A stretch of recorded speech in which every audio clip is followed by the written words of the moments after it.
Hola, seguimos con la segunda parte de la sesión 2 de las que yo imparto de procedimiento arbitral, que sería la sesión 6 dentro del módulo de solución extrajudicial de conflictos. Vamos a ver lo que es el laudo. Deciros que tenéis colgado en la plataforma en relación con esta sesión un modelo de convenio arbitral para someterse al tribunal arbitral del Colegio de Abogados. De hecho, si entráis en la página del Colegio de Abogados, icap.com, y entráis dentro de arbitraje, tenéis explicado cómo funciona el Tribunal Arbitral del Colegio de Abogados, tenéis un modelo de convenio que podéis insertar en los contratos que firméis con vuestros clientes para someteros a arbitraje del Colegio de Abogados, y tenéis además el reglamento donde se explica todo el procedimiento de cómo funciona. Si nos sometemos a una institución arbitral, el reglamento será preferente y supletoriamente se aplicará la ley de arbitraje. El reglamento es mucho más concreto. Y además veréis que está totalmente regulado tanto las tasas de la institución arbitral como los honorarios, si es un árbitro, si son varios árbitros, está todo regulado. En relación a esta sesión también, la práctica que vais a hacer es la de redactar un laudo con los parámetros que os damos en la práctica. Por lo tanto, lo que os voy a explicar ahora son los requisitos necesarios que ese laudo tiene que tener para ser válido. ¿Vale? Vamos allá. ¿Qué tipos de laudo puede haber? Un laudo de fondo, condenatorio, absolutorio, o un laudo de absolución en la instancia. ¿Qué significa? Que no se ha llegado a desarrollar todo el procedimiento porque se ha estimado alguna excepción y no se ha llegado al fondo del asunto. Por ejemplo, las del artículo 22, porque los árbitros consideren que no son competentes, o porque la materia no está sujeta a arbitraje o es una materia indisponible. En ese caso dictarían un laudo declarando la falta de competencia, la falta de validez del convenio arbitral. Ese laudo previo del artículo 22, como os dije, es recurrible y os colgué un ejemplo en la sesión pasada. ¿Vale? Los laudos, si son de fondo, pueden ser estimatorios o desestimatorios, porque dan la razón al demandante o porque absuelven al demandado. El laudo puede ser de derecho, se aplican las normas jurídicas, o de equidad. ¿Qué es un laudo de equidad? Aquel en el que el árbitro aplica su saber leal y entender, pero no con sujeción a normas jurídicas. Nuestra ley de arbitraje y la mayoría optan por, si las partes no han pactado nada, el laudo es de derecho y por lo tanto con sujeción a las normas jurídicas. ¿Qué normas jurídicas? Las que las partes han establecido, en su defecto las normas jurídicas que los árbitros considere que son de aplicación. Por lo tanto, laudo de derecho con sujeción a normas jurídicas, laudo de equidad conforme al leal saber y entender del árbitro sin sujeción a normas jurídicas. En defecto de pacto, el laudo se entiende que debe ser de derecho y por lo tanto el árbitro tiene que ser jurista licenciado en derecho, que no necesariamente abogado. Si son varios árbitros, al menos uno de ellos tiene que ser jurista. Puede ser un laudo total que resuelve toda la controversia en un solo laudo, o puede haber laudos parciales. Por ejemplo, un laudo resuelve una excepción previa y luego tenemos un laudo que resuelve la condena de fondo y se deja la condena en costas y la cuantificación para un laudo posterior que resuelva sobre esas costas. Es perfectamente válido que existan varios laudos. Laudo definitivo y laudo firme. Esta diferenciación ya no existe desde la reforma del año 2011. ¿Por qué? El laudo, desde que se dicta, sin perjuicio de que puede irse a la acción de anulación, el laudo es firme, definitivo, desde que se dicta. La acción de anulación es un mecanismo excepcional, no es un recurso. Por lo tanto, el laudo es firme y definitivo desde que se dicta.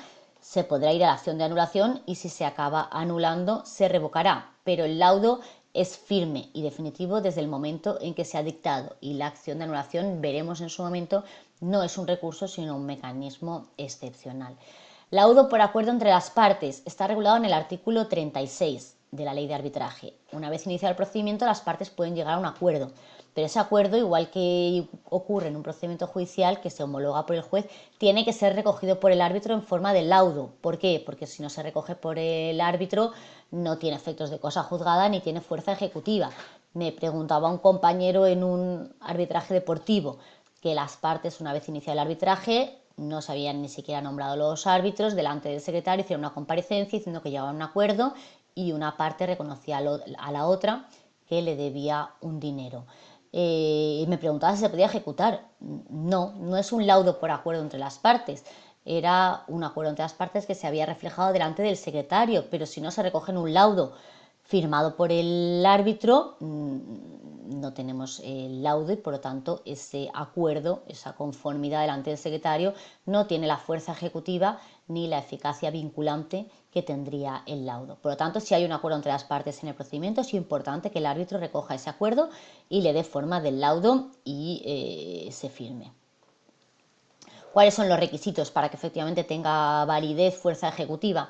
El laudo, el artículo 37 nos dice cuál es el contenido necesario del laudo. Tiene que constar la fecha. Es importante que conste la fecha del laudo porque la acción ejecutiva dura 5 años. Necesitamos saber la fecha porque hay también un plazo para la acción de anulación. Es necesario conocer la fecha del laudo. El lugar del arbitraje también tiene que constar necesariamente en el laudo. ¿Por qué? Porque el lugar del arbitraje determina, ya hemos dicho antes, cuestiones importantes como la posibilidad de remoción de los árbitros, la competencia del Tribunal Superior de Justicia del lugar del arbitraje para la acción de anulación, tanto la fecha como el lugar del laudo, como el lugar donde se ha llevado a cabo el arbitraje, tienen que constar necesariamente en el laudo. El árbitro tiene que resolver en el laudo de forma motivada.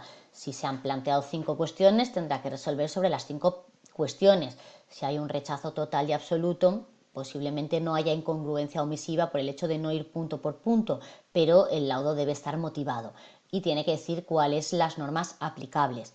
Las normas aplicables serán las que hayan pactado las partes. Si es un arbitraje internacional, sobre todo las partes tienen que decir cuáles son las normas que consideran aplicables. En efecto de acuerdo entre las partes, los árbitros deberán considerar las normas más convenientes y hacerlo constar. ¿El laudo lleva costas? No necesariamente. En un procedimiento judicial, si yo pido 100 y me dan 0, le van a condenar a la otra parte las costas. Si yo pido 100 y me dan 0, me van a condenar a mí a las costas. Si yo pido 100 y me dan 100, van a condenar al demandado a las costas. Si yo pido 100 y me dan 50, cada uno pagará sus costas. En el arbitraje no hay necesariamente pronunciamiento sobre costas, no hay necesariamente imposición de costas, ni se aplica el criterio del vencimiento objetivo de la ley de enjuiciamiento civil. Pero si el árbitro decide imponer las costas, tiene que cuantificarlas. No basta simplemente que diga que hay imposición de costas, eso valdría en un procedimiento judicial, donde luego está previsto un procedimiento de tasación de costas, donde se aplican unas normas orientativas y donde el secretario judicial tasa las costas. No, en el arbitraje si hay costas tienen que cuantificarse y tiene que decir cuál es el importe de los honorarios del árbitro, cuál es el importe si es una institución arbitral, el coste de esa institución arbitral. Si hay gastos de abogado o en su caso de procurador, aunque es preceptivo, tiene que cuantificarse en el laudo. Si hay gastos de testigos, honorarios de peritos, todo eso tiene que estar expresamente cuantificado en el laudo, porque si no, no se va a poder ejecutar y no se va a poder reclamar si no está cuantificado. Por eso es importante que los árbitros cuantifiquen si hay condena en costas todas las cantidades que son objeto de esa condena en el laudo. ¿Cuál es el plazo para dictar el laudo? 6 meses desde la contestación. Ojo, no desde la demanda, sino desde que se contesta a la demanda. Y se podrá prorrogar 2 meses más. Artículo 37 de la Ley de Arbitraje. ¿Qué ocurre si el árbitro no cumple con el plazo del laudo? Antes era causa de la acción de anulación, que no se hubiera cumplido el plazo del arbitraje.